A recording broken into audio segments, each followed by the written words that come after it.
learn to figure out the signs of trouble brewing in the city. Cars turning are the first sign. You should see the facial expression of the driver. It usually says run for your life rather than 7-hour traffic jam. Moreover, you should see where the ED ambulances are heading. Always head the other way. You should also follow the rickshaws and taxis in the case you are stuck in an affected area and don't know how to get out. The past few months have proved that they know the best way out of rides. Moreover, you should also prefer rickshaws and taxis rather than buses because in case you have to travel in a public transport. You should avoid main roads because these are the first to get affected. You should find interior routes and you should know the shortcuts to and from your house at least. You should also plan ahead wherever you are going, that where you would go to hide out in a case of emergency. Be informed at all times. It has become a mandatory activity to watch the headlines almost daily and every hour.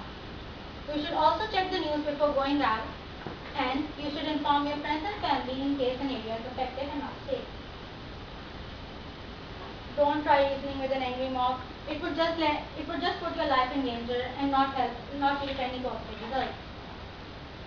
Try not to protect your property unless of course you have life insurance, because it's not worth it. You should also try and not go to places with huge gatherings, as these are the major targets of suicide bombers.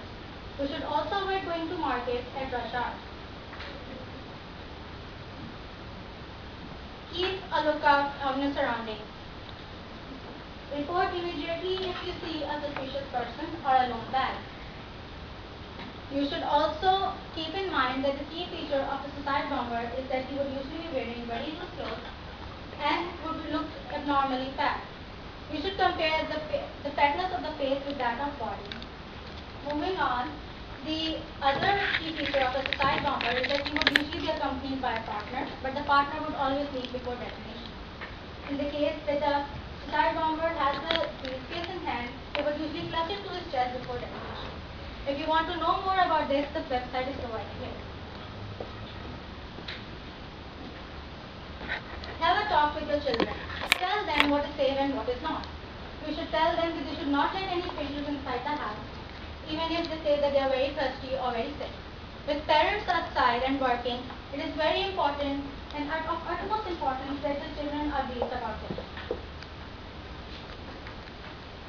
But it's extremely depressing that because protecting oneself leads to the most immoral effects, like refusing to provide water to the thirsty, refusing to help the strangers. In the end, I would just like to conclude and say that I pray that all of us stay safe and sound, and so does our family and friends. That may Pakistan survive and thrive in these distressing times.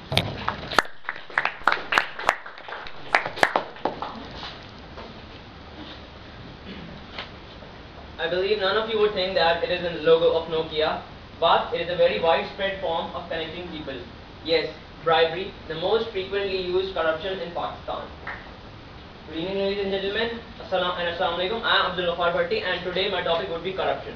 Corruption is spiritual or moral impurity. It means that we aren't pure from within. जब हम किसी की जान लेने से पहले भी एक बार नहीं सोचते, तो हम रिश्वत लेने से पहले, झूठ बोलने से पहले और किसी का हक मारने से पहले क्यों सोचेंगे? To get rid of corruption, we need to first repair ourselves, repair our hearts, and we need to work on our religion, our faith, and our beliefs. Okay, according to Corruption Perception Index, Pakistan ranks 143rd out of 180 countries with a score of 2.3 out of 10 in 2010. I hope we don't reach 180. Okay, now the sectors affected with corruption in Pakistan are law enforcement. We daily or hourly see policemen taking bribes. Why do they do it? Because they have very low salaries and they cannot afford good quality education for their children. Then we have judiciary. हमारे courts में पूरे साल 2 साल और 3 साल तक cases फंसे रहते हैं और no one is there to think about them. Then we have power sector. We all are victims of that and and affected by KESC that that we face load shedding every day, and we have to buy generators for ourselves.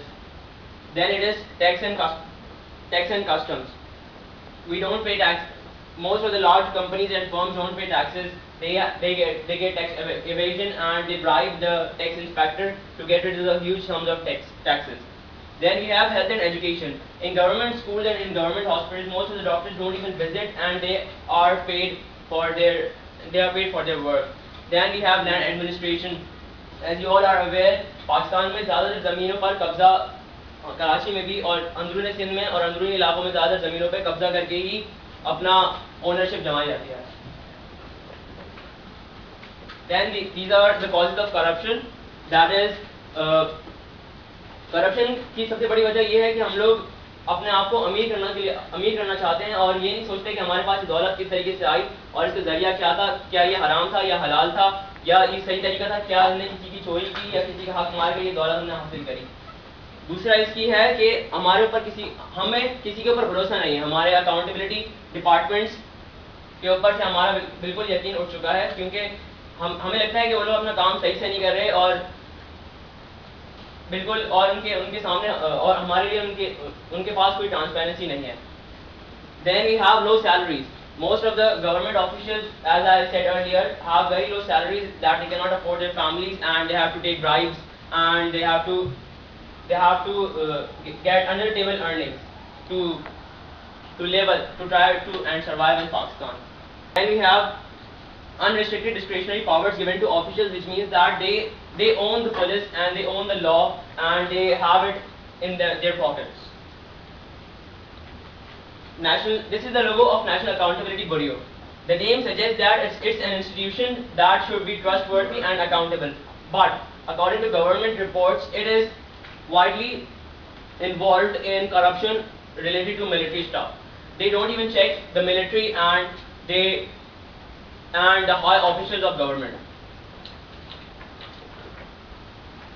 Then the question arises, how to curb corruption, how to get rid of it. First step is to increase the salaries of government officials so that they don't use other methods of earning that are corrupt.